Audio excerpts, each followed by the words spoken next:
അല്ലു ആർട്ടിന്റെ മറ്റൊരു പുതിയ വീഡിയോയിലേക്ക് ഏവർക്കും സ്വാഗതം. ലക്ഷങ്ങൾ ശമ്പളമുള്ള, കോടിക്കണക്കിന് രൂപയുടെ ആസ്തിയുള്ള ജീവിത പങ്കാളിയെ ലഭിക്കണമെന്ന് ആഗ്രഹിക്കുന്ന സാധാരണക്കാരുണ്ട്. എന്നാൽ രാജകുടുംബങ്ങളിൽ പിറന്നിട്ടും പ്രണയത്തിനു വേണ്ടി രാജ്യവും പദവികളും ഉപേക്ഷിച്ച രാജകുമാരന്മാരും കുമാരിമാരുമുണ്ട്. പ്രണയിക്കുന്ന വ്യക്തിക്കു വേണ്ടി എല്ലാ സുഖസൗകര്യങ്ങളും ഉപേക്ഷിച്ച് സാധാരണക്കാരെ പോലെ ജീവിക്കുന്ന അസാധാരണക്കാരെ കുറിച്ചറിയാം ഈ വീഡിയോയിലൂടെ. ആദ്യത്തെ സംഭവം നടക്കുന്നത് 1936 എല്ലാവരെയും ഞെട്ടിച്ചുകൊണ്ട് UK എഡ്വേർഡ് എട്ടാമൻ ഒരു വലിയ പ്രഖ്യാപനം നടത്തി. താൻ വിവാഹം കഴിക്കാൻ പോവുകയാണ്. 2 തവണ വിവാഹമോചിതയായ വാലി സിപ്സൺ എന്ന അമേരിക്കൻ വനിതയാണ് വധു. പക്ഷേ അന്നത്തെ സഭയും സർക്കാരും ഈ തീരുമാനത്തെ ശക്തമായി എതിർത്തു. പക്ഷേ ആ എതിർപ്പുകൾക്ക് മുന്നിൽ അദ്ദേഹം മുട്ടുമടക്കിയില്ല. വാലിസിനെ ഉപേക്ഷിക്കുന്നതിനു പകരം എഡ്വേർഡ് ഉപേക്ഷിച്ചത് തന്റെ കിരീടമാണ്. അദ്ദേഹം സിംഹാസനം ഒഴിഞ്ഞു. അധികാരം തന്റെ സഹോദരന് കൈമാറി.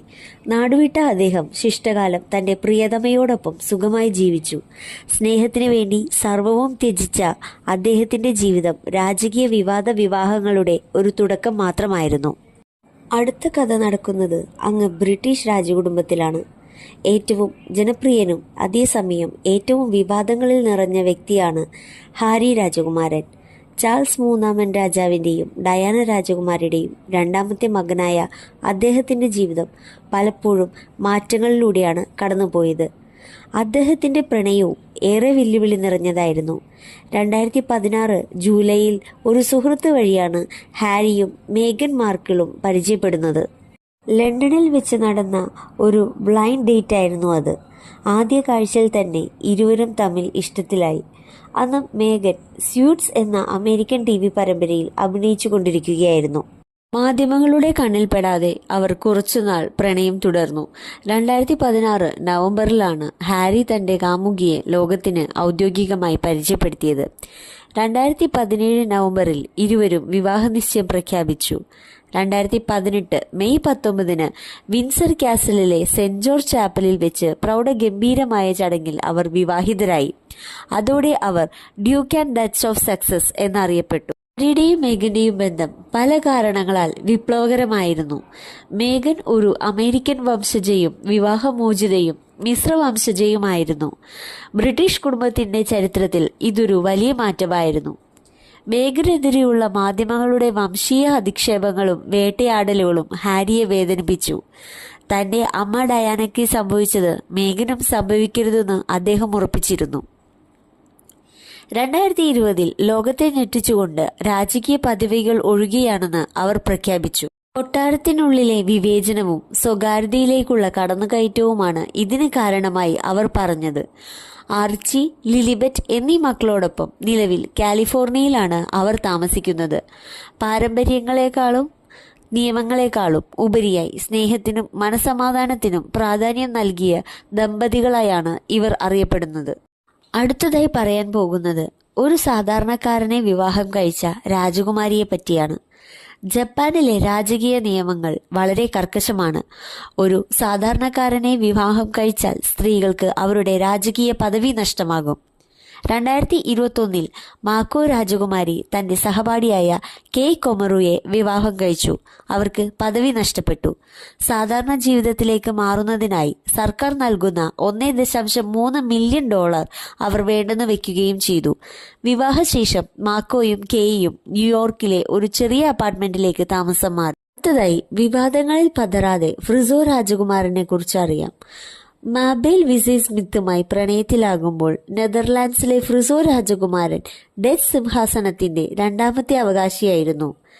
മാബേലിന്റെ ഭൂതകാലത്തെക്കുറിച്ചുള്ള ചില വിവാദങ്ങൾ കാരണം ഡച്ച് സർക്കാർ ഈ വിവാഹത്തിന് അനുമതി നൽകിയില്ല. എന്നാൽ ഫ്രിസോ പിന്മാറിയില്ല. 2004 അദ്ദേഹം വിവാഹിതനായി. ഇത് പിൻഗാമിയാകാനുള്ള തന്റെ അവകാശം നഷ്ടപ്പെടുത്തുമെന്ന് അദ്ദേഹത്തിന് അറിയാമായിരുന്നു. രാജകീയ പദവിയേക്കാൾ വ്യക്തിബന്ധങ്ങൾക്ക് പ്രാധാന്യം നൽകിക്കൊണ്ട് അദ്ദേഹം ലണ്ടനിൽ സ്വകാര്യ ജീവിതം തിരഞ്ഞെടുക്കുകയാണ് ഉണ്ടായത്. ലോകത്തിലെ ഏറ്റവും കർക്കശമായ നിയമമുള്ളത് തായ് രാജഭരണത്തിലാണ്. എന്നാൽ 1972 MITയിൽ പഠിക്കുമ്പോൾ പരിചയപ്പെട്ട ഒരു അമേരിക്കക്കാരനെയാണ് വിവാഹം കഴിക്കാൻ ഉബോൾ രത്ന രാജകുമാരി തന്റെ പദവികൾ ഉപേക്ഷിച്ചത്. പതിറ്റാണ്ടുകളോളം അവർ അമേരിക്കയിൽ ഒരു സാധാരണക്കാരായി ജീവിച്ചു. പിന്നീട് അവർ തായ്ലൻഡിലേക്ക് മടങ്ങിയെത്തുകയും പൊതുജീവിതത്തിൽ സജീവമാകുകയും ചെയ്തെങ്കിലും ഔദ്യോഗികമായ രാജകീയ പദവികൾ തിരികെ ലഭിച്ചില്ല. സ്നേഹത്തിന് മുൻഗണന നൽകുകയും എന്നാൽ പിന്നീട് സ്വന്തം നിബന്ധനകളോടെ വീട്ടിലേക്ക് മടങ്ങുകയും ചെയ്ത ഒരു വ്യക്തിത്വമാണ് അവരുടേത്. 1972 പദവികൾ ഉപേക്ഷിച്ച് പീറ്റർ ജെൻസൺ എന്ന അമേരിക്കക്കാരനെ വിവാഹം കഴിച്ച അവർ ഏകദേശം 26 വർഷത്തെ ദാമ്പത്യത്തിനു ശേഷം 1998 വിവാഹമോചിതയായി. വിവാഹമോചനത്തിനു ശേഷം കുറച്ചുകാലം കൂടി അവർ അമേരിക്കയിൽ തന്നെ തുടർന്നു. എന്നാൽ 2001 അവർ സ്ഥിരതാമസത്തിനായി തായ്ലൻഡിലേക്ക് മടങ്ങി. 2004 ഭീകരമായ സുനാമിയിൽ അവരുടെ മകൻ ഭൂമിബോൾ ജെൻസൺ അന്തരിച്ചു. ഈ സംഭവം അവരെയും തായ് ജനതയെയും ഒരേപോലെ സങ്കടത്തിലാഴ്ത്തിയിരുന്നു. തിരികെ തായ്ലൻഡിലെത്തിയ അവർക്ക് തന്റെ പഴയ രാജകീയ പദവികൾ ഔദ്യോഗികമായി തിരികെ ലഭിച്ചില്ലെങ്കിലും തായ് ജനത അവരെ ഒരു രാജകുമാരിയായി തന്നെയാണ് ആദരിക്കുന്നത്. അവർ ഇപ്പോൾ തായ് സിനിമകളിൽ അഭിനയിക്കുകയും സാമൂഹിക പ്രവർത്തനങ്ങളിൽ സജീവമായി ഇടപെടുകയും ചെയ്യുന്നുണ്ട്. സ്നേഹത്തിന് വേണ്ടി രാജ്യം വിട്ട അവർ ജീവിതത്തിലെ പ്രതിസന്ധികൾക്ക് ശേഷം സ്വന്തം മണ്ണിലേക്ക് തന്നെ തിരികെ എത്തി പുതിയൊരു ജീവിതം കെട്ടിപ്പടുത്തു. ഈ വീഡിയോ എല്ലാവർക്കും ഇഷ്ടപ്പെട്ടെന്ന് കരുതുന്നു. ഇതേപോലുള്ള കൂടുതൽ വീഡിയോകൾക്കായി ചാനൽ സബ്സ്ക്രൈബ് ചെയ്യുക.